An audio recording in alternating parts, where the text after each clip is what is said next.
C'est que la pluie bouleverse encore puisqu'elle redouble d'intensité à l'heure où je vous parle. Donc les choses seront claires. Les sides devront faire la course en tenant compte d'elle.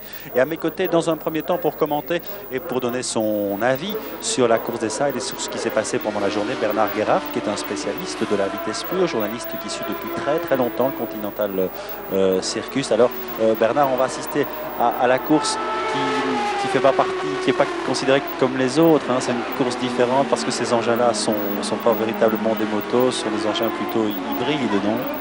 Oui, en effet, le side a toujours été un peu le parent pauvre de la compétition en vitesse pure. C'est fort dommage d'ailleurs parce que finalement c'est un engin qui est passionnant à regarder. Sa conduite est tout à fait particulière évidemment. Le principe de 3 roues fait que dans un sens il a tendance à déraper de l'arrière comme une voiture et dans l'autre sens le copilote doit éviter que la roue latérale se lève. Donc c'est vraiment un engin particulier. Ce sont des courses passionnantes et il est dommage en effet que ce soit le parent pauvre des Grands Prix. Oui, et c'est le cas parce que les motards en décident ainsi. Souvent, les spectateurs apprécient davantage les motos que les sides, même si, comme on l'a dit, pour toutes les raisons, il est très spectaculaire. S'il est hybride, bon, il y a de la voiture là-dedans, il y a de la moto, on ne sait pas très bien. Et puis, les pilotes ne sont pas des stars comme les pilotes des 2,5 ou des 500. On les connaît à peine dans le grand public. Mais je crois que tout est dans tout. Il se fait que les sidecars courent traditionnellement la dernière épreuve de la journée. À l'origine de cette explication, c'est que évidemment ils laissent beaucoup de gomme sur la piste. Ils ont des roues beaucoup plus larges et s'ils roulaient en première ou deuxième position, ils risqueraient de causer des problèmes aux motos. Alors le fait qu'ils partent en dernière position de la journée fait que la plupart des spectateurs recommencent déjà à plier bagages pendant leur épreuve et évidemment du fait même les pilotes sont moins connus et évidemment les sponsors s'intéressent moins à eux. Oui, là il y a quelques noms qu'on connaît depuis très longtemps et qu'on voit sur les circuits depuis très longtemps. Il y a des records de longévité qui sont battus avec les pilotes de side. Oui, en effet, la plupart d'entre eux sont beaucoup plus âgés que les pilotes de moto. Si on fait référence à la nouvelle génération de garçons comme Kosinski qui a à peine 19 ans. Les pilotes et coéquipiers de sidecar sont beaucoup plus âgés. En général, ils ont une bonne trentaine d'années. Et en effet, ce sont des fidèles des Grands Prix. Les gens que nous retrouvons aujourd'hui sur la grille de départ dans les 2 premières lignes en font partie. Des gens comme Bilan, Waltisperk, Streuer, Schneiders, les Hollandais, sont des pilotes qui sont depuis très longtemps dans le Continental Circus, qui s'y accrochent. Et je dois dire qu'ils sont relativement récompensés puisque enfin, les sponsors se mettent à penser à eux et leur fournir les moyens de faire des courses convenables. Voilà, alors la course sera plus courte, on va seulement boucler 9 tours, ici à peu près un peu plus de 90 km. Et pour les sides, Bernard, on en est là pas encore à la moitié du championnat du monde. Oui, c'est aussi une particularité des sidecars, c'est qu'ils ont beaucoup moins d'épreuves que les motos. Et il se fait que Francorchamps est leur 4e rendez-vous sur les 8 rendez-vous qu'ils ont à effectuer. Si bien que donc jusqu'à présent, ils n'ont effectué que 3 courses aux États-Unis, en Allemagne et en Autriche. La Belgique est leur 4e rendez-vous. Puis ce sera la France, la Grande-Bretagne, la Suède et la Tchécoslovaquie. Ils ne se rendent pas au Brésil. Oui, alors on peut dire qu'à l'issue de ces manches déjà disputées, eh bien c'est Webster et Hewitt qui occupent la pole position aujourd'hui, qui sont en tête avec 61 points devant Streuer et De Haas. Kumano et Farny sont 3e. Michel et Fresque, l'équipage français, est 4e. Et Bilan Waltisperk, dont on parlait à l'instant, 5e avec 35 points. Logiquement, ce sont ceux-là qu'on va revoir aux avant-postes.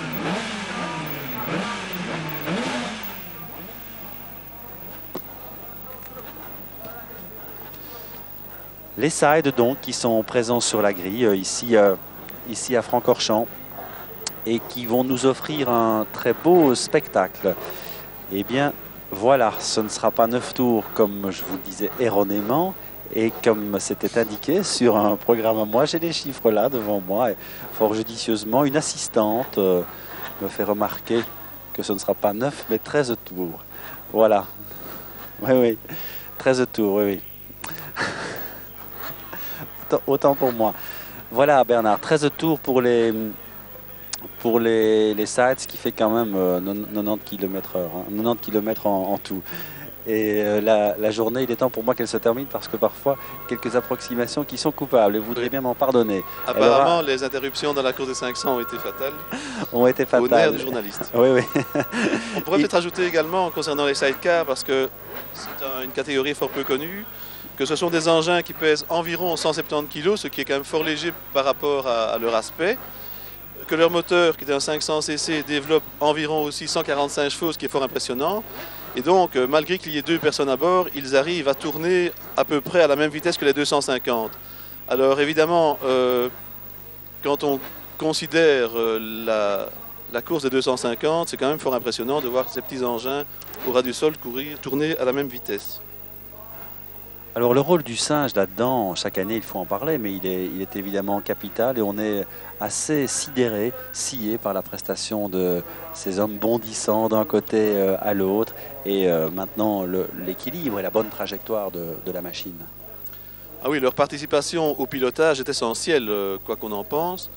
Ils sont responsables de l'équilibre, ils sont responsables de l'adhérence du side dans les virages, parce que chaque virage différent nécessite un comportement différent de la part du copilote. Et il faut aussi une merveilleuse entente, une merveilleuse compréhension avec son pilote. Là, il y a un grand climat de confiance qui doit s'instaurer. Voilà, et bien je vous rappelle, maintenant je vais vous la donner, la grille de départ avec Webster et Hewitt en première ligne, de même que Bilan et Waltisper. Struer et De Haas sont aussi sur la première ligne. En seconde ligne, il y a Michel et Fraisse, et en troisième ligne, il y a les frères Egloff, Marcus Egloff et Urs Egloff. Voilà pour la deuxième ligne. Derrière, il y a Kumano, l'équipage de Abbott et celui de Steinhausen. Il y a exactement 9 lignes sur la grille pour les sides que nous découvrons ici et qui vont s'élancer pour le tour de show dans 3 minutes exactement. La procédure, vous la connaissez, elle a été répétée suffisamment de fois tout au long de cet après-midi pour que vous la connaissiez, que plus rien de la réglementation dans le Grand Prix et dans le championnat du monde ne vous échappe. On peut peut-être remarquer aussi que la composition de la grille de départ ici à Francorchamps correspond exactement, du moins pour les 4 premiers, au résultat du championnat 88. Donc il faut croire que ces 4 équipages ont maintenu les mêmes rapports de force entre eux. Même si la moyenne générale est sensiblement plus rapide que l'année passée, puisqu'on peut constater que la pole position, l'équipage qui est en pole position a réalisé le tour en 85 centièmes de moins que l'année passée, ce qui est quand même considérable. Peut-être avant de reparler de se consacrer uniquement au side, Bernard, on peut faire quelques considérations sur la journée qui vient de s'écouler. Et là, vous avez été un observateur attentif, déçu, je présume, par la chute de Didier Radiguez qui avait en main de beaux atouts, satisfait du comportement de Petroniro. Et puis dans l'ensemble, d'autres considérations ? Je crois que malgré le mauvais temps et les avatars qu'on a connus en 500, c'est une très belle journée de course. Évidemment, la chute de Didier Radiguez tout au début de course est très très décevant pour tous les Belges qui étaient ici, parce que c'est la première fois de la saison où il réussit à faire une pole position avec son Aprilia. Et tous les espoirs, évidemment, étaient permis, autant de sa part à lui que pour les spectateurs. Alors là, on était très déçus de le voir écarté avant même d'avoir pu faire du spectacle, parce que, par exemple, en Yougoslavie, il a dû abandonner après avoir rétrogradé, mais auparavant, il avait vraiment fait le spectacle en tête. Ici, rien de tout ça, et à peine les espoirs étaient-ils fondés que déjà il disparaissait. Oui, alors Pietroniro sait très bien, le privé qui se classe 5e dans la meute des usines, c'est un résultat tout à fait remarquable pour Lucio Pietroniro. Et c'est pas une surprise parce qu'on connaît les qualités du pilote. On connaît les qualités du pilote depuis très longtemps, et la seule chose qu'il faut lui souhaiter, c'est d'enfin trouver des sponsors dignes de son talent, parce qu'il est certain que Pietroniro est un pilote qui mérite de faire régulièrement des podiums si la mécanique le suit. Voilà, et puis alors d'autres considérations sur les Américains, la jeune génération, on abordait tout à l'heure le sujet, ils sont séduisants, ils sont fascinants, ils sont impétueux, mais enfin, ça fait aussi leur charme. Oui, manifestement, et en plus, manifestement aussi, les États-Unis possèdent une recette pour faire des pilotes de tout premier plan, puisque Randy Mamola, à l'époque, quand il est arrivé en Europe, avait à peine 18 ans, après déjà avoir fait des résultats très brillants aux États-Unis. Kosinski est un nouvel exemple de ces pilotes qui sont tout à fait surdoués. À peine arrivés en Europe, ils font des éclats étonnants. Manifestement, l'entraînement concocté aux États-Unis dépasse largement celui qu'on fait actuellement en Europe. Alors une dernière appréciation sur le public. Il semble qu'il est venu un peu moins nombreux que d'habitude ici à Francorchamps. Ce sont les prix et uniquement les prix pratiqués qui ont, à votre avis, qui font qu'il y a moins de monde autour du merveilleux circuit de Francorchamps. Je crois qu'il est impossible d'attribuer uniquement à une seule cause la raison de ce qui est moins de spectateurs cette année-ci, mais il est certain que les prix ont dû influencer la décision des spectateurs parce que nous avons vu dès vendredi des groupes de motards qui ont fait demi-tour à cause du droit d'entrée. Et là, ce serait fort regrettable, évidemment, qu'un sport populaire comme la moto soit pénalisé par le droit d'entrée. Eh bien, souhaitons que les organisateurs et ceux qui ont pouvoir de décision en tiennent compte. Bernard, je vous remercie de nous avoir retrouvés pour ces commentaires et on vous retrouvera vous aussi dans le Continental Circus. En tout cas, nous on sera là l'an prochain, c'est sûr. Et puis j'espère qu'il y aura d'autres courses aussi parce que c'est un sport spectaculaire et qui en télévision gagne de plus en plus de galons et d'heures d'antenne un peu partout dans le monde et aussi en Europe.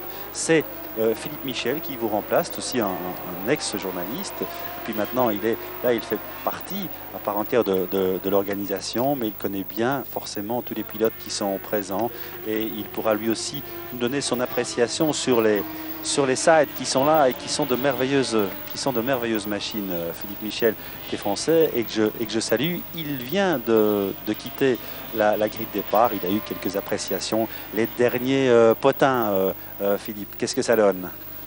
Je crois tout d'abord que c'est pas une surprise. Les derniers potins sont des potins humides, c'est-à-dire que comment il s'appelle, Jean-Marc Fresque, le passager d'Alain Michel, je ne sais pas si vous l'avez vu, avait un geste significatif. Il pagayait le long du sidecar pour me dire que dans toute la partie basse du circuit, il y avait vraiment beaucoup d'eau sur la piste. Et là, évidemment, ça ne fait qu'accroître la difficulté. Et forcément, il y a le niveau auquel se trouve le passager, le singe, comme on l'appelle. Pour lui, là, la situation est plus difficile encore, compte tenu de ses déhanchements et de ses changements de position continuels. La pluie, franchement, c'est pas un cadeau. Oui, je crois que c'est malheureusement encore plus vrai pour les sidecars dans la mesure où ils sont beaucoup plus bas, que ce soit le pilote ou le passager d'ailleurs. Ils sont sensiblement plus bas par rapport à la piste que ne le sont les pilotes de solo. Et ajouter au fait que les roues de sidecar sont infiniment plus larges, ce sont des roues qu'on peut comparer à celles des F1 et qui donc vaporisent beaucoup plus d'eau sur les suivants qu'en solo. Alors il y a une solution, il faut être devant tout le monde. Hein. Oui, je crois que malheureusement le seul échappatoire dans ce domaine est de partir en tête et de ne pas se laisser rejoindre. Et que c'est incontestablement un avantage que de ne pas être gêné par le concurrent qui précède. Machine fascinante. Vous êtes aussi de notre avis, on en parlait là à l'instant. Oui, je crois qu'il y a toujours l'éternel problème de savoir si ce sont réellement des motos et si ce ne sont pas des Formule 3 auxquelles on a retiré une roue. Mais bon, en tout état de cause, c'est un faux problème ici et ça reste des machines en constant progrès, puisque quand vous comparez les temps sur certains circuits, ils sont nettement au-dessus des 2,5 et ils s'approchent de plus en plus des temps des 500, alors qu'il y a 15 ans, il y avait une énorme différence. Les sidecars tournaient par exemple dans les temps des 125. Donc il y a une évolution positive, disons, de la technique en sidecar.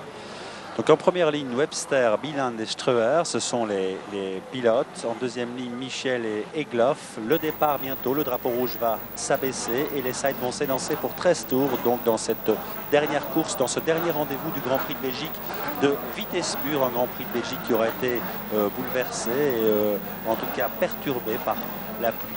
Mais il faut faire avec et les sides comme les autres, comme les pilotes de 500 vont faire avec elles. Ils sont équipés des pneus ad hoc et ils vont s'élancer donc pour la dernière course. C'est bientôt parti, on n'attend plus que le feu vert et le signal du directeur de course qui n'est autre que Claude Danis et qui aura eu fort à faire aujourd'hui. Le drapeau va s'abaisser, attention, départ retardé. Le départ est retardé, alors on ne sait pas ce qui se passe. Départ retardé. Le drapeau rouge est de nouveau mis. J'avoue honnêtement que je ne sais pas pourquoi. Tout semblait parfaitement au point, mais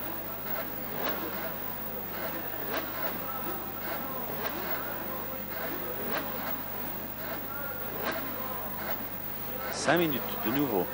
Bien décidément, on aura été gâté. Ce sera dit jusqu'au bout que ce sera un grand prix à suspense. Ce que j'ai pas très bien compris, c'est la raison pour laquelle le départ a été interrompu et qu'on relance la procédure.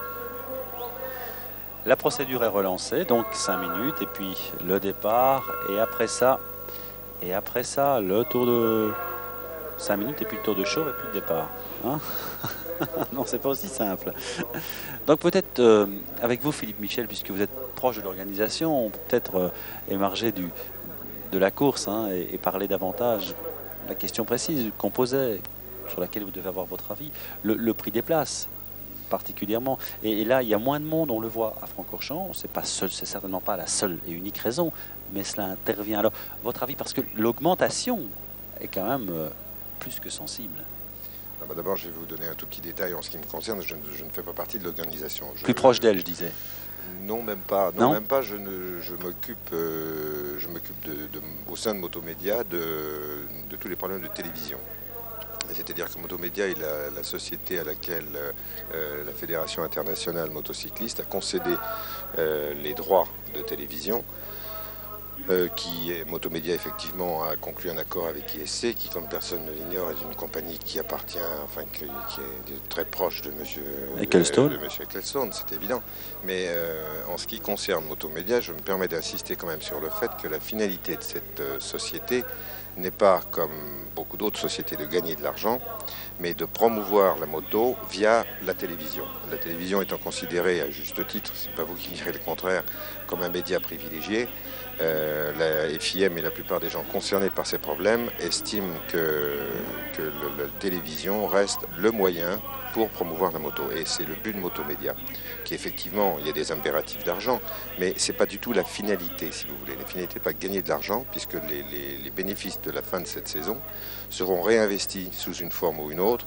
Je pense, et c'est pas un secret que je vous livre, je pense l'étude et la réalité de façon à multiplier, si vous voulez, ces images fabuleuses qu'on a pu avoir en 85 ou 86, notamment ici, j'ai une mémoire. Notamment à Francorchamps, tout à fait. Avec une caméra sur la moto de Mamola.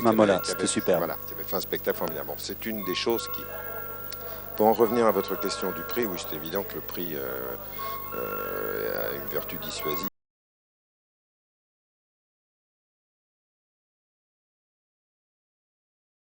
Réalisation de minuscules caméras pour être embarquées sur les motos de façon à multiplier, si vous voulez, ces images fabuleuses qu'on a pu avoir en 85 ou 86, notamment ici, j'ai une mémoire. Notamment à Francorchamps, tout à fait. Avec une caméra sur la moto de Mamola. C'était super. Voilà, qui avait fait un spectacle formidable. Bon, c'est une des choses qui...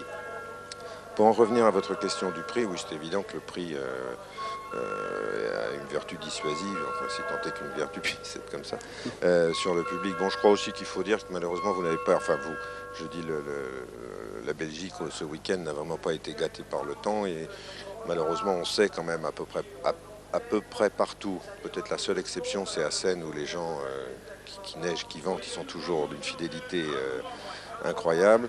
Je pense quand même que ça a dû freiner. Maintenant, vous avez certainement raison, l'augmentation du prix des places. Je vous avoue honnêtement, d'ailleurs, je ne sais pas exactement de combien il a été l'augmentation. Disons qu'au niveau belge, sais que ça a été plus cher. C'était 650 francs pour la journée, c'est un exemple. L'an dernier, aujourd'hui, c'est 1200 francs pour la journée complète. C'est 1000 francs pour la journée et l'an dernier, c'était 650. Donc, ça a augmenté de 350 francs. Donc, ce qui est quand même, c'est quand même sensible. Et il y a des motards qui sont retournés devant le prix des places pour le week-end complet. Donc, et puis plusieurs en ont parlé, donc beaucoup de gens en parlent. Donc, c'est manifestement un élément dont il faut tenir compte. Bon, là, cela dit, on n'en parle plus. Et on parle maintenant précisément de la télévision et de la moto. Alors là, les rapports, je dirais pas ont été tendus, mais il a fallu le temps qu'ils s'établissent, les rapports entre la télévision et la moto et la vitesse pure. Alors que le spectacle est total. On n'est pas là pour faire la pub et pour promotionner un sport que nous aimons bien, mais il est clair que si on compare à la Formule 1 cette année, et nous, bon, on a un attachement personnel à la Formule 1 parce qu'on a un pilote qui s'y comporte très mal du tout, hein, je ne dois pas vous citer son nom, mais le spectacle est souvent d'égale qualité, je dirais, si pas plus, en moto avec la vitesse, tout simplement déjà parce qu'on voit le pilote, et puis les bagarres sont beaucoup plus intenses, la rivalité en tête, les bouleversements, les changements de hiérarchie. Alors là, il y a manifestement un produit, et il a fallu le temps qu'il explose, et il n'a pas encore tout à fait explosé, il n'est pas encore exploité au maximum comme l'est la Formule 1. C'est lié à l'esprit qui règne, ça, ou qui régnait, qui est en train de changer dans le Continental Circus? Moi, j'ai la conviction, si vous voulez, que nous vivons une période transitoire. C'est-à-dire que la moto est en train de passer d'un artisanat et d'un amateurisme éclairé qui a été le sien pendant des dizaines d'années, à un niveau de professionnalisme qui est celui de la F1, qui est celui des sports prototypes. Je ne sais pas pourquoi d'autres sports, du football, du tennis ou de l'athlétisme, si vous voulez. Et je pense que comme toutes les transitions, elle ne se fait pas facilement. Il y a des, vous savez que je crois que c'est une des constantes de la nature humaine. On a du mal à faire changer les choses. Et je crois que c'est vrai dans tous les domaines, et en particulier dans le sport, et en particulier dans la moto, où il y a un côté conservateur paradoxalement, et que les gens ont un peu la crainte de ce qui est nouveau, si vous voulez, par rapport à ce qu'ils connaissaient avant. Oui, voilà, concrètement, mais maintenant ce qui se passe, vous connaissez la procédure. Les sidecars viennent de s'élancer pour un tour de chauffe. Ils vont se représenter sur la grille de départ, et là ils prendront le départ, on espère le bon départ pour les 13 tours et pour leur course, la dernière au programme donc de la journée. Donc évolution, en pleine mutation, on va vers le mieux, mais déjà le pourcentage de télévision a augmenté, le pourcentage des retransmissions en moto.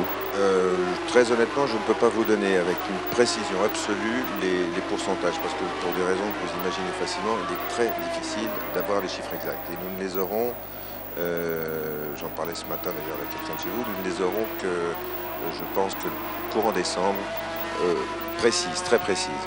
Mais si vous voulez, les sondages qui ont été faits jusqu'à présent font apparaître un mieux par rapport à l'an dernier, encore que c'est difficile de comparer avec l'an dernier parce que ce n'étaient pas des sondages qui étaient faits de la même façon et avec la même rigueur, qui serait de l'ordre de 20% pour l'Europe et de l'ordre de 25% à l'échelle mondiale. Parce qu'il faut toujours, excusez-moi si je vous interromps, mais il faut toujours bien penser l'échelle mondiale, si vous voulez.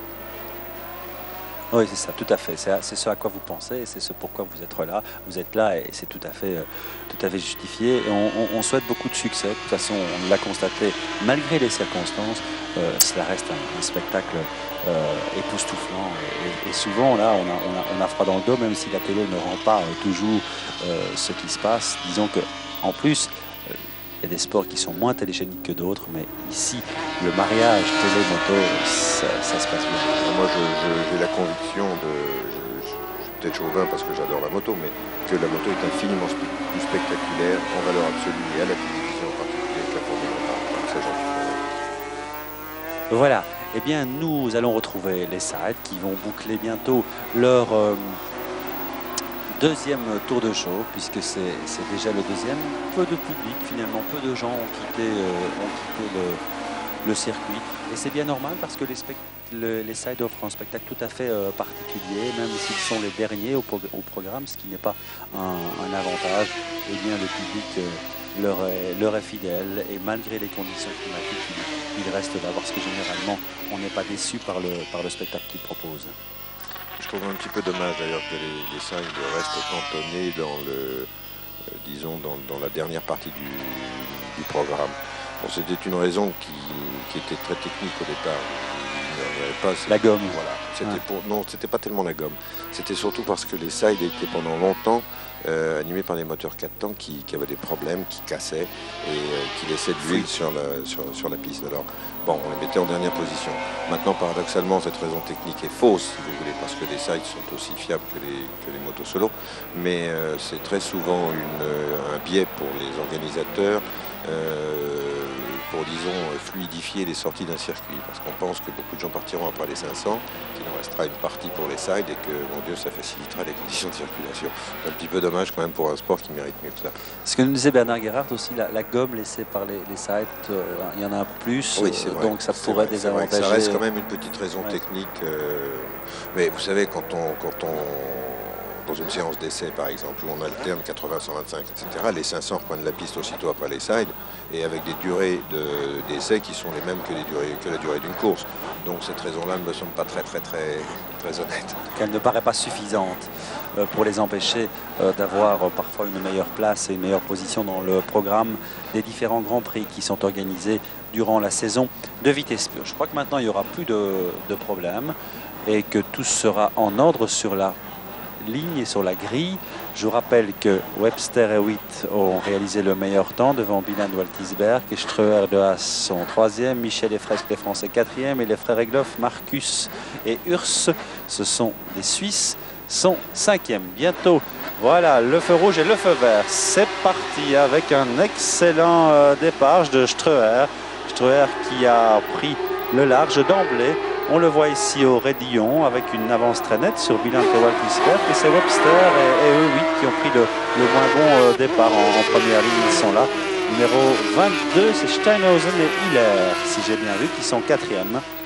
Alors on revoit le départ, Philippe, avec l'excellent départ là à l'extérieur de Streuer et de Haas. Excellent parce que directement il fait un trou impressionnant.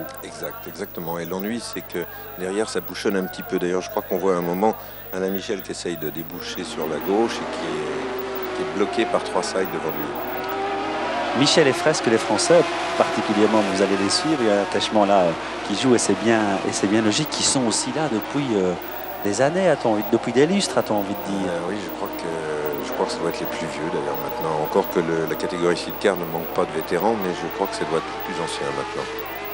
Oui, c'est vrai, on dit que c'est la catégorie des vétérans. En tout cas, regardez le spectacle maintenant, il est vraiment fascinant. Il est un peu surréaliste aussi, voir avancer ces motos sur la piste comme elle l'est, remplie d'eau entre le hors-bord et la moto, avec un peu de F3 dedans. Eh bien, c'est fabuleux, c'est fascinant et c'est toujours Streuer et De Haas qui sont en tête. On a parlé tout à l'heure du rôle du passager, mais on peut aussi en dire un mot, Philippe, parce que je crois qu'on peut être intarissable sur le rôle de cet étrange personnage. Ah oui, ça, je crois qu'il y a beaucoup de choses à dire. Et c'est malheureusement, pour une des injustices du sport, c'est qu'on a trop souvent tendance à parler du pilote, qui a tous les mérites qu'on sait, mais on a oublié un petit peu le passager, sans lequel il n'y aurait pas d'attelage, il n'y aurait pas d'équipe. Ce qui est important d'ailleurs. Et pour se convaincre, si un jour vous aimez les émotions fortes, faites un tour de circuit dans le panier d'Alain Michel ou de Webster ou de n'importe lequel de ces pilotes et vous aurez beaucoup de choses à raconter après, si toutefois vous en avez le souffle. Je crois qu'au niveau de l'émotion, et je crois qu'il faudra un petit temps pour remettre les idées en place après un tour dans un engin comme celui-là. C'est toujours donc Streuer et De Haas qui sont en tête, et il y a un cigarettier qui paraît particulièrement heureux à Francorchamps. C'est celui qui est là présent sur le carénage des pilotes hollandais qui occupent la tête, donc devant Bilan et Waltisberg et Webster et Wick. Ce cigarettier est particulièrement heureux puisque c'est lui qui a raflé tous les honneurs. Et le deuxième, oui, petit changement en tête en effet, Philippe, vous faites bien de me le signaler, c'est Webster, Steve Webster et Tony Hewitt qui sont deuxième maintenant. Les Français, on les vient de les voir passer avec le numéro 4, Alain Michel et Jean-Marc Fresque. Mais voici, le deuxième tour est bouclé devant la tribune. Streuer, De Haas au Raidillon, devant Steve Webster et Tony Hewitt, qui sont là lancés aux trousses des Hollandais. Webster, Hewitt, ce sont des Anglais. Voici les étonnants Allemands que sont Steinhausen et Hiller qui viennent un peu bouleverser la hiérarchie traditionnelle en sidecar, une hiérarchie qui est rarement bouleversée. Souvent on retrouve les mêmes. Regardez comme ils sont tout près, c'est très très joli ce qu'on voit ici. Caméra au niveau des machines. C'est un peu hallucinant, hein. Il y a la brume et ça ne fait qu'ajouter au spectacle. Un très beau duel, comme il y en a eu beaucoup dans les courses qui nous ont été proposées ici à Francorchamps. Très beau duel de nouveau en tête de course entre les Hollandais et les Anglais. Et là, je crois qu'on retrouve vraiment les 3 meilleurs équipages de ce début de saison, c'est-à-dire Streuer, le Hollandais, Webster, le tenant du titre, et le Suisse Biland. La petite surprise ici, à mon sens, c'est la présence de Steinhausen en 4e position, qui n'avait, depuis le début de la saison, jamais été, disons, aussi bien placé. C'est pas du tout méchant ce que je dis, mais Non, pas du tout. Steinhausen a été un très grand pilote, mais c'est vrai que, bon, disons qu'il ne rajeunit pas et qu'il y avait parfois un matériel qui n'était pas tout à fait à la hauteur de ses ambitions, mais là, il semble qu'il ait retrouvé et la forme et la puissance dans son attelage. Et en tout cas, il précède l'équipage français, Michel et Fresque. On peut parler aussi des budgets qui, dans cette catégorie, Philippe, sont bien moins importants que dans la catégorie Rennes, forcément, et même qu'en 250 et en 125. Oui, je crois que le sidecar est une des seules, enfin, est la seule catégorie d'ailleurs, à part les 80 à un certain niveau, qui a conservé un peu les structures d'avant, c'est-à-dire que on a un moteur ou 2 moteurs au maximum, on n'a qu'un attelage, on n'en a pas les investissements au niveau de la recherche, au niveau de la télémétrie, au niveau de tout ce qui fait évoluer aussi vite les motos en 2,5 et en 500 ne se retrouvent pas en sidecar. Vous avez également le problème des pneus où les manufacturiers ne s'intéressent pas de la même façon aux pneus de sidecar que ce qu'ils peuvent faire en solo. Ils se contentent en général, si vous voulez, de réutiliser, disons, des pneus qui ont été pensés pour 4 roues, mais qui sont plus ou moins utilisables sur 3. Ça fait beaucoup de différence au total. Ça fait quand même beaucoup de différence. Oui, les budgets sont... C'est incomparable avec un budget d'une grande écurie en 2,5 ou en 500. Et alors, précisément, on peut en parler. Une grande écurie en 500, un chiffre difficile de... Vous nous dites en franc français? Bah écoutez, c'est difficile, je peux vous dire en franc français. Une grande écurie, c'est de l'ordre d'1 milliard. 1 milliard de centimes. 1 milliard de centimes, oui. Forcément. Pardon, hein, continue, non, mais nous... Donc en nouveau franc, ça fait combien? Ça fait 100 millions. Ça fait 100 millions, c'est ça. 100 millions, c'est ça. Ouais. Non, mais c'est un chiffre qui... C'est un chiffre qui est à la fois impressionnant, mais qui ne veut pas dire grand-chose, parce qu'il faut savoir que, par exemple, les motos, vous n'achetez plus de motos d'usine, vous les louez, très cher d'ailleurs, mais vous les louez à des écuries. Si vous voulez, tout a changé maintenant. On ne peut pas parler de l'écurie Honda officielle, il faut parler de l'écurie Honda Rothman. Honda ne serait pas ce qu'il est sans Rothman, et inversement, il y a un investissement des sponsors à ce niveau qui est tel que... De plus en plus, si vous voulez, on tend vers la moto Rothman ou la moto Marlboro chez Yamaha. Enfin, ça devient... C'est d'ailleurs une des raisons, si vous voulez, qui fait que je pense que le sport moto est en train de changer complètement et qu'il va falloir qu'il change à tous les niveaux. Alors là, on est attentif parce que je me demande si Steve Webster et Tony Hewitt ne sont pas à l'attaque et sont passés en train de... Oui, ils sont de toute façon à l'attaque et essaient de dépasser les meneurs qui sont Streuer et De Haas. En tout cas, la lutte et le duel continuent. Donc dans les sides qui vont boucler là, si j'ai bien vu, leur 4e tour. Et derrière, il y a toujours Biland qui a l'air d'être un peu moins rapide que d'habitude. Biland est un remarquable technicien au niveau des moteurs. Mais disons qu'il est souvent à la limite et qu'il a souvent des problèmes de casse. 4 titres de champion du monde, déjà à son actif. Un précurseur, disait-on, et dit-on, dans la spécialité Rolf Biland, un peu moins présent aujourd'hui à Francorchamps, avec une première place occupée par l'équipage numéro 3, Berg Streuer et Gerald De Haas. Streuer qui vient de se retourner d'ailleurs, regardant où étaient ses adversaires, ils sont pas loin. De toute façon, sa place, moi je ne me retrouverai pas très souvent. Parce qu'ils sont juste dans son sillage. Vous avez vu la glissade sur la bande blanche au milieu de la piste. Et la chicane, le spectacle est toujours total. Et forcément, celui qui nous offre les sides les plus encore, compte tenu de la largeur de la machine. Biland n'est pas très loin. Non, il n'est pas très loin. Tout compte fait, j'ai l'impression qu'il est en train de combler un certain retard, Biland. On les voit passer ici, on aura une autre appréciation. Oui. Oui, il a un retard de l'ordre de 5 secondes sur Streuer. Ce n'est pas insurmontable. En attendant, derrière ces trois équipages, eh bien, c'est le trou. Steinhausen vient de passer. Et Michel n'est pas loin avec le numéro 4, lui-même suivi par Scherer, si j'ai bien vu. Et là, c'est un beau plan de brume, de laquelle sortent les deux équipages de tête. On ne se rend vraiment pas compte ici de la brume qu'il y a en haut du circuit. Pas du tout. Complètement dans le brouillard là-haut. Et ça, les différences de météo, les différents coins du circuit, il n'est pas rare de trouver une partie sèche et une partie tout à fait humide. Une particularité des Ardennes. Oui.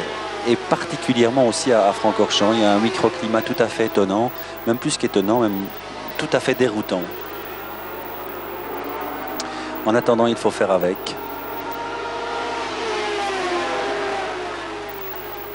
Il faut faire avec et les pilotes de side, eux, font avec et il n'y a toujours pas de changement en tête de la course. On a même l'impression que Streuer est en train de creuser un peu l'écart dans cette dernière course de la journée. Streuer, Webster, Bilan, Steinhausen, Michel, c'est le pointage avec de gros écarts à partir de la 4e place, à partir de Steinhausen. Donc on peut déjà dire que cela ne joue plus pour la victoire, à moins d'ennui mécanique et de défection à répétition, ce qui semble quand même peu probable. Voici Webster et Hewitt qui sont forcément les champions du monde en titre. Non, je crois effectivement que le vainqueur est dans les 3 hommes de tête et je dirais même plus particulièrement entre l'équipage anglais et l'équipage hollandais. Ouais, vous ne donnez plus l'impression de croire encore aux chances de Bilant. Et en effet, il semble qu'il est à ce point distancé qu'il aura beaucoup de difficultés à faire valoir ses prétentions. Oui, et puis Bilant est un garçon qui a toujours, qui a toujours, quand il l'a pu matériellement, pris la tête et gardé la tête jusqu'au bout. Je pense que s'il est en 3e position, tel que je le connais, c'est pas une situation d'attente, c'est pas une tactique de sa part, c'est parce qu'il ne peut pas aller plus vite, quoi. Je crois. Alors ces machines développent combien de chevaux Elles développent un petit peu moins de chevaux que les 500 d'usine, ce sont des 500 4 cylindres, etc. C'est-à-dire que les bons doivent faire 130 chevaux maintenant, 135 chevaux. Et en 500, on atteint les 160 chevaux. Et le problème n'est pas tout à fait le même. Les sidecars ont besoin de plus de couple. C'est-à-dire qu'on cherche moins la puissance à tout prix à haut régime, ce qui peut être un inconvénient en solo, et qu'il est encore plus sur un sidecar. Donc on cherche plus, si vous voulez, une puissance qui soit utilisable avec une plage très large au niveau des tours moteurs, plutôt que la puissance pure. C'est pour ça qu'on reste un petit peu en deçà des puissances des solos. Peut-être l'occasion aussi de parler, alors qu'on voit Steinhausen ici à l'image, qui réussit une belle performance puisqu'il vient un peu s'immiscer et contrarier le cercle des grands, de la position du pilote aussi, qui a une position couchée, ventrale. C'est-à-dire que le malheureux pilote, le pilote. Le pilote. Et on a parlé du passager. Le pilote maintenant est complètement à genoux, c'est-à-dire il est vautré sur son réservoir, si on peut dire. C'est-à-dire qu'il a les pieds très nettement derrière lui et il est couché complètement autour de son réservoir à genoux. Ce qui est une position très, très curieuse quand on n'est pas habitué. La première fois qu'on se met aux commandes d'un side moderne de course, c'est franchement très spécial. En effet, ça m'a l'air tout à fait spécial, comme vous dites. Mais c'est vite, c'est vite sécurisant parce qu'on prend très vite conscience des capacités de tenue de route et de freinage qui sont assez époustouflantes.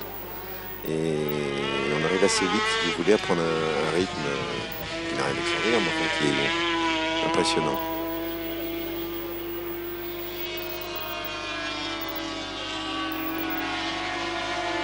Là, c'est dommage, je crois qu'on perd une bonne partie de tout ce qui se passe en haut parce qu'on ne voit rien.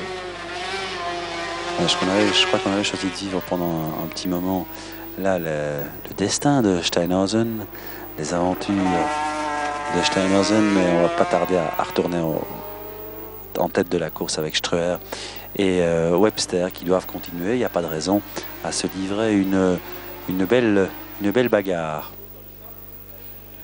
Ouais. Les voici à la chicane. On les demande et ils sont là. Et l'écart s'agrandit. L'écart s'agrandit entre, Ouais, je crois que entre Streuer est en Streuer train et- de lâcher l'anglais. c'est clair. Maintenant, Webster et Hewitt sont de plus en plus loin.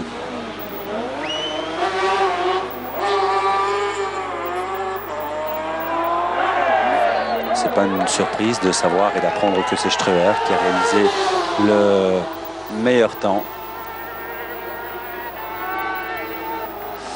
Et les supporters hollandais qui sont nombreux ici à Francorchamps, Philippe, se réjouissent forcément de ce qui se passe. Ils ont déjà eu ce matin en 125 la victoire de Spahn. Et puis là, ils pourraient voir de nouveau une victoire hollandaise. On connaît la popularité de la vitesse pure en Hollande. Assen en est chaque année le témoin, je dirais, vivant. Et quelles que soient les conditions, vous le signaliez tout à l'heure, à Assen, il y a toujours du monde. Un merveilleux rendez-vous pendant la saison de vitesse pure que celui que nous donnent chaque année les Hollandais. Et la génération, les Hollandais aiment bien la vitesse pure. Spahn est plus tout jeune, hein, il a 35 ans, mais ils sont passionnés. Les Hollandais restent passionnés par le Continental Circus. C'est ancré, hein, c'est ancré dans les esprits. Et puis chez nous, là, on l'est un peu moins, mais on ne demande qu'à l'être et cela ne saurait tarder. En tout cas, le retard avec les Hollandais que nous avons à ce niveau-là, il sera quand même pas simple à combler. Et vous savez qu'il y a beaucoup de Belges à Assen tous les ans. Moi, j'ai toujours vu beaucoup de Belges, beaucoup d'Allemands aussi d'ailleurs. Il n'y a pas que des Hollandais en Hollande pour le Grand Prix. Et les Français, on en a vu quelques-uns ici à Francorchamps. J'ai vu quelques plaques françaises parce qu'ils sont Ils viennent loin. plus volontiers ici parce que c'est tout près. Je veux dire, on est à 400 km de la région parisienne, c'est quand même beaucoup plus facile. Mais la popularité du sport en France, ça va très bien. Oui, c'est pas. Si vous voulez, il y a toujours un public de fanatiques en moto qu'on retrouve de façon complètement régulière. D'ailleurs, c'est curieux. Ça ne change pas, ni en augmentation, ni en diminution. Ça évolue un petit peu, mais ça reste toujours un public de fidèles. au Mans, on tourne à peu près autour de combien de spectateurs Pour les 24 heures du Mans, écoutez, pour les 24 heures et pour le Grand Prix. c'est pas la même chose. C'est pas la même chose. Je crois que le record en France, ça doit être de 75 000 spectateurs pour le Bol d'Or. De toute façon, reste le recordman en France du public pour un sport mécanique. Mieux que la F1. C'est paradoxal, mais c'est vrai. Nettement mieux que la F1. Vous savez, c'est un peu un phénomène. Vous faisiez tout à l'heure des comparaisons entre 2 roues et 4 roues. C'est pas du tout une critique. Personnellement, j'adore la F1. Je trouve que c'est une technique merveilleuse et c'est passionnant. Mais il est vrai que de plus en plus, les grands scores dans le monde entier au niveau spectateur sont ceux de la moto. À Gérès, par exemple, où il y a eu les 2 grands prix à quelques semaines d'intervalle, il y a eu 32 000 spectateurs pour la F1, il y en avait 135 000 pour les motos. C'est quand même une énorme différence. C'est impressionnant en effet. Alors il y a Webster et Hewitt qui viennent de passer devant nous. Ils sont toujours précédés bien évidemment par Streuer et De Haas. J'avais une petite hésitation parce que je sais que Bilan me donne l'impression de revenir. Regardez, il est pas loin, en tout cas il est bien moins loin que tout à l'heure de Webster et Hewitt de l'équipage numéro 1. Alors, par contre là, le trou est fait entre le premier et le deuxième. Mais regardez Bilan, il est tout près. Et c'est là que la bagarre est intéressante. C'est là qu'il faut suivre entre l'équipage anglais et l'équipage suisse. Voici Rolf Bilan et Kurt Waltisperg. Les voici tout près de Webster et de Hewitt. Pourrait bien rafler la deuxième place. Ce n'est pas impossible, même si ce n'est pas fait encore.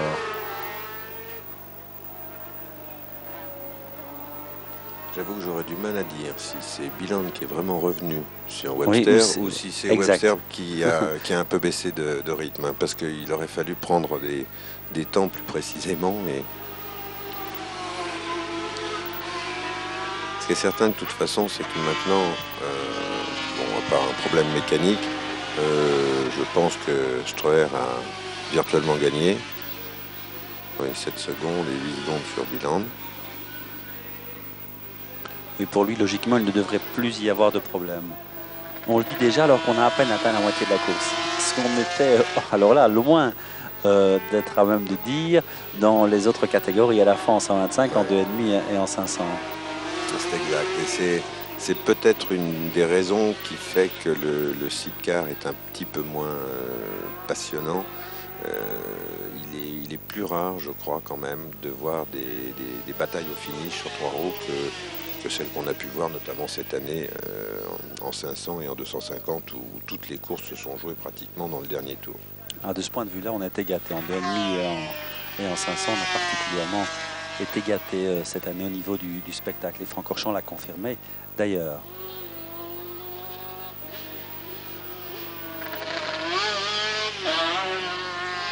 Steve Webster, donc et Rolf Biland. Deuxième et troisième dans la catégorie des sidecars. À Francorchamps, il continue de pleuvoir et là, je crois qu'elle ne quittera plus.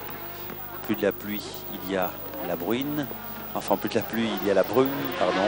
Elle est bien présente sur les hauteurs du circuit, particulièrement au comble. Et cela n'ajoute pas ça ne fait qu'ajouter à la difficulté du pilotage. Par contre, il semble que l'Allemand Jones ait doublé Alain Michel et que ce soit lui qui soit maintenant en 5e position derrière Steenreuser. Donc pour vos amis français, ça se passe pas très bien, Philippe. Non, on dirait. Ils ont eu beaucoup de problèmes pendant les essais. Alain me disait hier soir qu'il avait eu hier matin à peu près tous les ennuis possibles et imaginables. C'est-à-dire qu'il a réussi à casser son moteur, à casser sa boîte de vitesse, à fusiller un embrayage. Il a tout connu. Et ils ont été obligés de travailler comme des forçats toute l'après-midi pour arriver à la dernière séance d'essai. Et comme vous vous en souvenez sans doute, il s'est mis à pleuvoir, ce qui fait qu'ils n'ont pas pu voir grand-chose. Mais il me disait tout à l'heure sur la ligne de départ qu'apparemment, tout était en ordre et tout devait marcher. Et j'ai quand même l'impression qu'il y a un petit problème pour lui. Et que tout ne tourne pas pour le mieux. Oui, je disais compatriote et aussi homonyme. Oui, ça n'a rien à voir d'ailleurs. Non. Voilà, profitons de l'occasion pour le préciser. Oui, parce que... On pourrait croire que c'est votre frangin, donc voilà, oui, à ce moment-là. À chaque fois que j'avais le malheur d'écrire qu'Alain Michel était un grand sidecariste, on me disait oui, mais c'est parce que c'est votre cousin que vous dites ça, ou c'est votre frère. Ouais. Et bien voilà, non. Ce n'est pas le cas. Et parfois, oui, on parlait des prouesses réalisées par les mécanos dans le paddock. Enfin, il se passe des choses à tous les niveaux, que ce soit dans les usines ou chez les privés. Ça vaudrait la peine aussi que les caméras, elles le font d'ailleurs, parce qu'il y a de plus en plus de séquences qui sont consacrées à ces petits sujets. Mais enfin, c'est merveilleux. Voilà encore des mal aimés et des mal connus dans le domaine de la moto, parce que ce sont vraiment des gens pour lesquels j'ai une énorme admiration, parce que c'est des obscurs, c'est des sans grade, mais c'est des gens qui pendant une semaine n'arrêtent pas de travailler, depuis le matin jusqu'au soir, jusqu'à minuit, 2 heures du matin, enfin quand c'est fini, ils n'arrêtent pas tous les jours. Et quand c'est fini, on remet les motos dans les camions et on file au prochain Grand Prix, et on recommence à démonter, à remonter. Vraiment, il faut vraiment une passion pour faire ce métier assez. C'est précisément ce que je voulais dire, qui partagent la même passion que les pilotes et que les gens, les spectateurs ici. Hein. Je crois que c'est vraiment le point commun. Tous les gens qui sont présents en Francorchamps, c'est cette passion-là qui anime et qui est suscitée par la même machine, la moto. Je l'en veux pour exemple. Hier, j'étais dans le stand de Didier Rodriguez quand il est rentré, qu'il avait réussi la pole. C'était fabuleux. Sa joie était l'égale et celle de ce mécanicien était l'égale de la sienne. Et on voit ces moments-là. Quand on les partage, il y a manifestement et automatiquement un peu d'émotion. C'est un travail qui est récompensé. Et le pilote ne manque pas de souligner généralement parce qu'il y a un travail d'équipe qui est exceptionnel. C'est un des côtés qui reste très positif dans le monde de la moto, c'est que je sais pas, 80 ou 90% des gens qui font ce métier, à quelque titre que ce soit, comme comme mécaniciens, comme pilotes, comme panoteurs ou comme journalistes d'ailleurs, sont quand même des gens qui ont une véritable passion pour la moto. Et ça se ressent quand même au bout du compte. Tout à fait, et ça fait la qualité de l'esprit et de la manifestation. Alors on a suivi pendant tout un moment le numéro 6 qui est Derek Jones dont nous parlions, associé à Peter Brown. Ce sont des Anglais et ils sont 5e en effet, ils ont dépassé Alain Michel. Et Alain Michel est 6e, mais il y a 3 secondes, là, quelques 3 secondes entre Jones et Michel. C'est Steinhausen qui précède Jones, toujours à la 4e place. Loin derrière Biland, quand même 18 secondes. Biland, lui, est juste derrière Webster. On l'a vu, vous connaissez le scénario, et Streuer est devant avec plus de 11 secondes d'avance. Streuer que voici, plus de 11 secondes d'avance sur Webster. La victoire ne devrait pas lui échapper logiquement dans cette catégorie des sidecars. Je crois que nous n'aurons plus droit qu'à Streuer seul sur l'image. On n'aura jamais un de ses concurrents dans le champ maintenant, sauf quand il va commencer à rattraper les attardés. Ce qui est souvent un gros problème en sidecar d'ailleurs. Il peut y avoir des problèmes en solo, quand la piste n'est pas très large, et pour des raisons que vous comprendrez aisément, en sidecar c'est encore plus difficile. Et sur certains circuits où vous n'avez pratiquement qu'une trajectoire, il est très très difficile de doubler quelqu'un sans prendre de risque.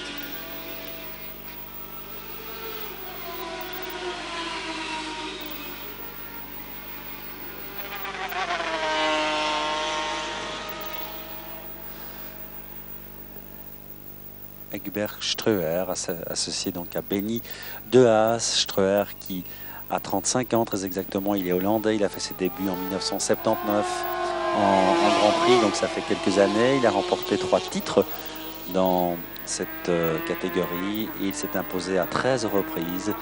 Et on l'appelle le Hollandais volant, il est là depuis environ 10 ans. Et il a remplacé, et De Haas, lui, son passager, a remplacé Schneiders, avec qui Streuer avait conquis 3 titres mondiaux. Un changement de passager, quand on connaît la symbiose qui existe entre les deux personnes qui sont présentes sur le side, eh bien, ce ne doit pas être simple. Il faut un certain temps d'acclimatation, d'adaptation. Oui, c'est assez difficile et tous les pilotes de sidecar sont d'accord sur ce point-là. C'est assez difficile de trouver l'élément parfait pour mettre dans le panier. Et on pourrait dire qu'il n'y a pas de passager parfait. En valeur absolue. Il y a un passager parfait pour tel pilote, pour telle façon de piloter. Et que le passager de Biland, par exemple, ne serait peut-être moins bon dans le panier d'Alain Michel ou inversement. Et la difficulté pour les pilotes, c'est de trouver quelqu'un justement avec lesquels ils s'entendent bien, parce que ce sont des gens qui vivent quand même une bonne partie de l'année ensemble, et avec lesquels ils puissent aller très vite en ayant confiance en eux. Ça, c'est assez difficile parfois. Voici les champions du monde, le champion du monde en titre, Steve Webster, le champion du monde un peu surprenant de l'année dernière. Et en effet, à ce point surprenant qu'il a certaines difficultés à contrarier les projets de ses adversaires. Mais il n'empêche que c'est quelqu'un, un pilote de qualité lui aussi, Steve Webster, même si on ne l'attendait pas l'an dernier, comme vainqueur du championnat mondial dans la catégorie des sides, où on dispute beaucoup moins d'épreuves que dans les autres catégories. Il y a une raison à cela, et laquelle? La raison est que certains organisateurs, pour des raisons, pour des mobiles qui leur appartiennent, ne tiennent pas à avoir de catégorie sidecar dans leurs manifestations. Je crains d'ailleurs malheureusement que si vous voulez, la tendance que prend à l'heure actuelle la moto va vers une simplification des Grands Prix. C'est-à-dire que je pense qu'à terme, on arrivera à des Grands Prix avec 2 catégories. Avec 250 et 500. Je pense que c'est malheureusement, je dis malheureusement parce que les sidecars ou les 125 ou les 80, mon Dieu, ont parfaitement le droit de citer. Mais je pense qu'à terme, dans 5 ans, dans 10 ans, j'en sais rien, mais on arrivera à des courses avec 2 catégories. Et il faut reconnaître que un des problèmes, si vous voulez, de la moto, pour le grand public, c'est ça, c'est la multiplicité des catégories. Je veux dire, quand on dit qui est champion du monde de F1, tout le monde va vous répondre immédiatement, c'est Alain Prost ou c'est Senna. Mais on ne va pas commencer à dire oui, mais dans quelle catégorie? Alors qu'en moto, vous avez, rien qu'en vitesse, vous avez déjà 5 catégories. Vous avez le cross, vous avez le trial, vous avez l'endiron. Dans l'esprit du grand public, si vous voulez, c'est un handicap, je crois. Oui, puisque à cette catégorie, à celle que nous avons vue ici à Francorchamps, 125, 250, 500 et side, il faut ajouter la catégorie des 80 qui est de plus en plus controversée, qui pourrait bien, elle va disparaître. Elle va disparaître très rapidement. Il y a eu des, je ne sais pas si vous avez suivi cette saison, il y a eu notamment en Allemagne, et en Hollande, j'en ai parfaitement le souvenir, il y a eu des manifestations organisées par les pilotes de 80 sur le thème 80 cm3 forever, parce qu'ils ne veulent pas disparaître, mais ils sont voués à la disparition, malheureusement. On souffre aussi forcément de la concurrence et du spectacle, de la concurrence et de ce qui est offert dans les autres catégories. Je veux dire qu'on a beau essayer de défendre et dire que c'est peut-être par là qu'il faut commencer, que ça a été un tremplin pour d'autres catégories. Ça ne semble pas suffisant, mais il faudra quand même bien que des pilotes fassent école et qu'ils apprennent leur métier aussi. Non mais attention, quand je dis la catégorie 80 va disparaître, je ne dis pas qu'elle va disparaître totalement, je dis qu'elle va disparaître du championnat du monde. Ce qui est complètement différent. Parce que comme vous dites, le 80 cm3 ou les 125, disons les petites cylindrées, c'est une excellente école et c'est un pas, disons, vers cette finalité qu'est le championnat du monde. Mais par contre, dans le cadre d'un Grand Prix, je pense qu'elles sont amenées à court terme à disparaître. Nous sommes donc dans la dernière épreuve du Grand Prix de Belgique de vitesse pure. Nous parlions de l'évolution de la moto et des catégories appelées à disparaître à moyen terme. On parlait avec Philippe Michel des catégories 125, 80 et SAD qui devraient disparaître dans une dizaine d'années. Plus que probablement elles auront disparu, et cela pour renforcer l'intérêt autour de la moto. C'est toujours ce but-là qu'on vise, et les 250 et 500 resteraient, elles, présentes sur les circuits et dans le cadre du championnat du monde. Nous sommes maintenant avec les sidecars ici à Francorchamps. Il n'y a pas de changement. En tête de la course, c'est toujours Streuer. Streuer qui précède Webster, Biland est 3e, Steinhausen l'allemand est 4e et Jones l'anglais est 5e. Streuer donc est associé Edberg Streuer, hollandais, associé à Benny de Haas, et qui va plus que vraisemblablement remporter. Le voici doublant un concurrent attardé, enfin pas encore, il va le faire, il va le doubler. Qui plus que vraisemblablement va gagner, va remporter le Grand Prix de Belgique.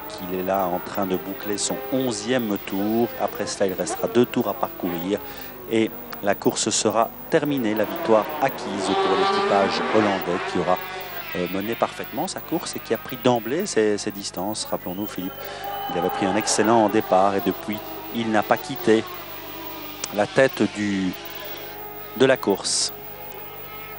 De toute façon, Streuer a toujours été un des meilleurs pilotes de sidecar, ça c'est incontestable, même ses adversaires le reconnaissent, bien volontiers d'ailleurs.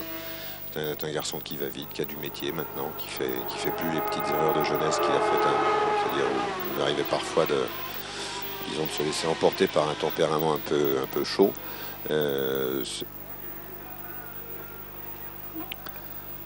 Oui, vous disiez. Non, je disais simplement que Streuer était maintenant un pilote accompli, disons, en pleine possession de ses moyens et qu'il ne fait plus d'erreurs. Et il est bien parti pour être champion du monde cette année, ou tout au moins pour être celui qui a le plus de chances de prendre et de jouer le titre avec Webster. Oui, il a 10 points de retard sur Webster, donc dans cette catégorie. Aujourd'hui, il va refaire un peu de ce retard, combler un peu de ce retard et donc ajouter au suspense présent dans cette catégorie des sidecars et dans le classement provisoire du championnat du monde. Et puis, il y a un équipage qu'on n'a pas vu aujourd'hui, qui est pourtant 5e, un équipage allemand et suisse, composé de Kumano et de Farni. Eh bien, je ne sais pas où ils sont, j'essaie de voir où ils sont dans... Ils sont plus dans la course apparemment. Ah oui, Kumano est là, mais il est très loin. Il est 18e manifestement, il ne marquera pas de points. Kumano, et va peut-être permettre à Fresque et à Michel de gagner une place en championnat du monde. C'est fort possible puisqu'il y avait seulement 2 points d'écart entre Kumano et Michel. Donc, malgré une prestation en demi-teinte, Michel qui est maintenant 8e parce qu'il a été dépassé non seulement par Jones mais par Scherer, Brindley, ça devient un peu catastrophique. Donc les ennuis dont vous nous parliez, Michel, semble se confirmer. Oui, j'ai peur qu'il ait encore une fois eu des problèmes d'humidité. On parlait tout à l'heure de la taille des sidecars et du fait qu'ils sont au ras du sol. C'est en effet assez humide. On augmente encore, si vous voulez, des entrées d'eau par toutes les voies d'aération. Et très souvent, les sidecars sous la pluie ont le problème. Voilà Streuer qui est en train de terminer sa course et qui va gagner très facilement, comme on pouvait le penser d'ailleurs. Le voici donc Streuer, à l'aise tout au long de la course. Une victoire facile.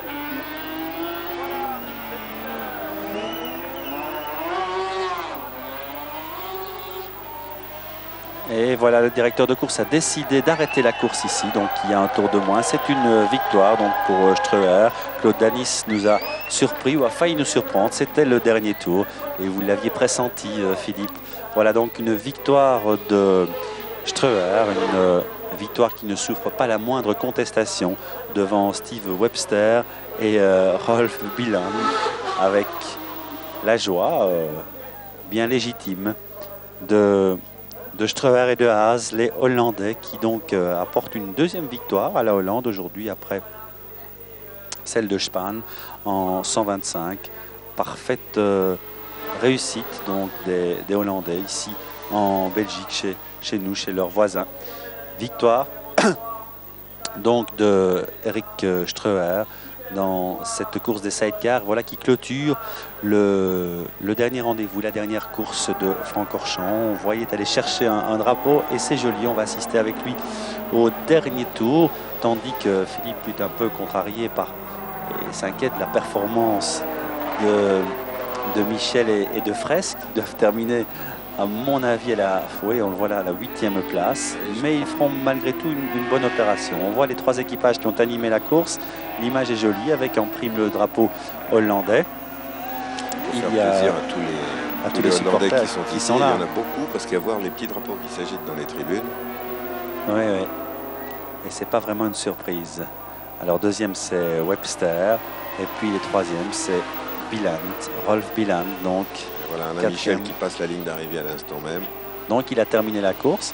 Et il pourrait faire pas une mauvaise opération puisqu'il pourrait reprendre à Kumano les 2 points qu'il séparait de lui et devenir finalement, maintenant au classement provisoire, Michel et Fresque pourrait devenir 3e. Nous allons donc nous quitter sur le tour d'honneur de Streuer et de Haas, l'équipage hollandais vainqueur ici de la dernière course du Grand Prix de Belgique de vitesse pure à Francorchamps, un Grand Prix marqué par la pluie, marqué par les victoires de Spahn en 125, marqué par la victoire en 500 cm3 de Wen Rennie, marqué aussi par la victoire en 250 de... On a une petite hésitation. Jacques Cornu, voilà, on était tellement obsédé par le Radiguez.